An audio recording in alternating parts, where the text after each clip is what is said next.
Hello friends, hello fam, tribe, welcome back. Today I'm here to talk about how to shift into the fifth dimension, which is a concept that has always intrigued me, but never really quite made sense, because we all know we live in a three-dimensional reality here, and people talk about leveling up and higher frequencies and all of those things, and to me they've always been interesting, but they've never been intuitive, they've never been clear or tangible or made sense. And I've been doing a lot of my own research because that's what I do.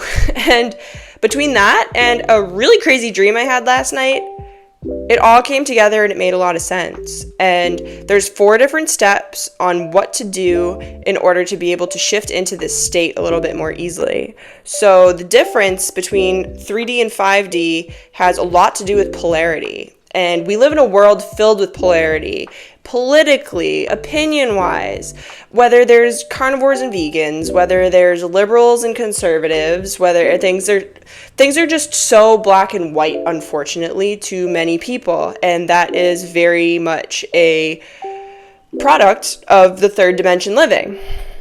Fifth dimension, however, is when you can kind of see all sides. You can see the oneness and the interconnectedness and the unity that exists no matter what. So I've been really doing a deep dive on top of having this really awesome dream, and between the three, between my research, my reading, and this dream that I had, it finally all makes sense to me, and I'm hoping I'm able to put it in a way that might make a little bit more sense for you too. So I've done a video on pendulums and how neutrality really is the way to go with things. Whatever invokes really strong emotion in you is a pendulum. They take energy, they feed off of energy, and these are things that are very black and white, pick a side types of constructs. And in order to move away from that, we have to view things neutrally by not feeding into it with high emotions, whether it's positive or negative, or picking left or right, or whatever your spectrum may be. By not fueling it at all, by being able to let it kind of exist next to you, accept the reality of it, accept that there's validity in many different points around us. And neutral space we're able to embody and interact in helps us conserve our energy, helps us not contribute to the polarity, and that peace you cultivate within genuinely raises your vibration. So there's 4 different steps to move through when entering a polarizing situation in order to shift it into one of neutrality. The first one is to be present with it. If it is a live action setting you're in, conversation, news, emotion, anything, the first step is to be present with it. Don't distract yourself, don't react to it. If it's a past event, you need to visualize it so you can bring it into the present moment and to be able to sit with it. Once you're able to sit with this, the next step is to feel it and to fully feel it. We're all humans, we're all born into this third dimensional plane, and we're all naturally, through our conditioning, through the way we're hardwired, the way we learn things, etc., going to lean left or right, going to lean black or white, and we gotta honor those feelings. It's suppressing them that is one of the biggest problems with not being able to move through them, is things need our full awareness and our full attention and the full room to be able to be understood and expressed. So once we firstly embody and become present, then we allow these feelings to come up, and they come up and they get stronger and stronger, and that's oftentimes what we run away from. But what we don't realize is nothing lasts forever. Impermanence is a constant. That bubbling and boiling eventually hits its peak and it begins to subside again. So when you start to feel really called and pulled to add your energy to whatever this polarizing concept is, you can then move into step 3, which is to simply observe it. To shift your state from the reactor to the observer. Shift your state from one that isn't attached to the outcome, that isn't in the thick of what's going on. And it takes moving through that emotion to be able to release that emotion.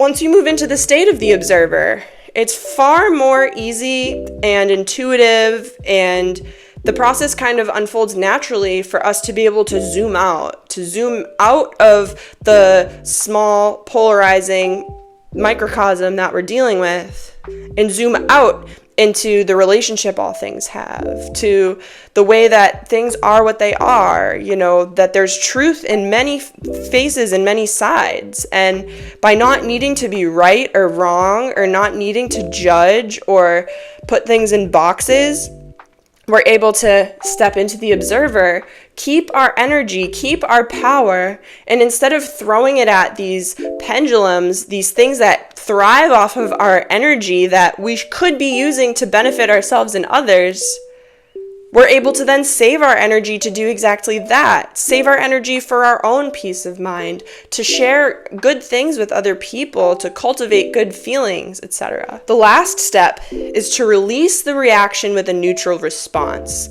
To release it with no attachment to the outcome, with understanding, with compassion. So I'll just use a quick example here to run through these 4 steps. For example, we'll use vegan, for example, because I was vegan for a couple of years, and I've moved through these steps personally through being vegan. So people used to come at me and say, I can't live without meat, and this, that, and the other about eating meat, and I'm a meat eater now, so I've come a long way. But that polarizing aspect, as someone who was so far in one direction, that polarization would draw a lot of energy out of me, and I would really start to get very reactive, and I'd immediately have these pent-up emotions and frustrations about not being understood or being judged or anything. And by allowing those emotions to have some room, by allowing those emotions to come up and express themselves, because emotions are just bits of information and teachers as to what's going on around us, by giving them room, we're able to zoom out into the observer. I was able to zoom out and realize my lifestyle isn't meant for everyone, just like their lifestyle isn't meant for me. And that's okay. And that's okay. And that was the biggest component, was someone like myself who was so drastically and adamantly pro-plant, pro-compassion, all of these things, to be able to shift out of holding on to that tight grip of the polarization that I was identifying with, and zooming out to understand that everyone makes decisions based off of their experiences, what they're taught, what they're exposed to, all of these different elements. And by zooming out into the state of the observer, I was able to understand why I personally went vegan. I went vegan because for me it was cheaper. For me it made sense. Produce is my favorite food group to this day. Other people who might have been raised on farms or raised in a different culture, a different environment where their family smokes a lot of meat or they grow their own livestock, of course they're not going to understand why I went vegan, because we're taught that protein's essential, and it is. And by being able to understand where I came from and where other people came from as well, I was able to observe the situation, observe the polarity, and release it neutrally by saying, you know what? We all have our truths. And there is truth within every single person's truth. It may not be the entire truth. It may be skewed in different directions, but that doesn't mean it's more or less someone's truth. And by not attaching to these outcomes of things, by not attaching to what other people are participating in and thinking and feeling, and most importantly, by not attaching someone else's opinions to my own outcomes, by living by my own design and by living through what is my truth and what calls best to me authentically, there's so much peace to be found in that. It's incredible. And I apply this method now to so many other polarizing topics, especially politics right now. You know, it's a big election year. And to be able to zoom out and see that both sides have good points, both sides have truths, and that's why there's two sides. But at the end of the day, by fighting against each other and by pulling each other apart and creating division, it's a very pendulum-y three-dimensional concept that just builds a lot of cortisol and division when we do all come from the same source. We are all divinely created and formed and have our own truths that we should be authentically living by. And by moving through these truths and these facts and these experiences, and especially these feelings, by embodying these feelings, that's when we're able to give them room. That's when we're able to take the feelings and turn them into information, useful bits of information that can teach us different things about what we're spending our energy on, what we're being called towards, what makes sense for us. And by only being concerned with what makes sense for us, while also allowing all of the other truths to exist, that's the ticket. Everything has room here. There's room for everyone. And if we're able to come together on these different points, whether it's diet, whether it's politics, whether it's sports, whether it's so many different things, the more we can make it make sense, the more we can come together back to our truth in the fifth dimension, the fact that we're all spiritual beings having this wild human experience that comes with lots of learning and lots of conditioning and lots of avoidance. So I was really excited to share this today. I didn't have many notes drawn up, just a couple bullet points, and usually I try to be all cool and calm and collected, but I was just way too excited to hold this in today. So if any of this doesn't make sense, please let me know. I'd love to do a follow-up. In the meantime, stay well. Understand where you're spending your energy, understanding what it is contributing to, how it is of service. Is it doing good? Is it causing harm? Is it causing division? Is it causing unity? And as you start to shift into these different states and understand how they feel, the fifth dimension looks very much like the third, but it feels different. It's filled with gratitude. It's filled with acceptance and authenticity and understanding. And it feels freaking good.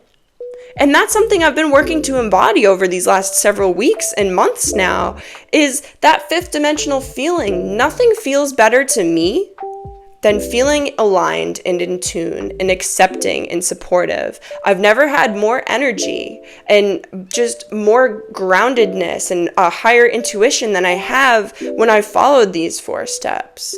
And in my book, Reality Transurfing, that I've been reading, it talks about the polarity of the pendulums and how their whole point is to polarize. And as we stop giving them our energy, they stop swinging. Neutral is the baseline. Neutral is a way to calm down, to stay focused, to keep it small and short and simple, and keep everyone including and everyone together and everyone connected. So have a great night, day, week, life. I love you. I'll see you next time.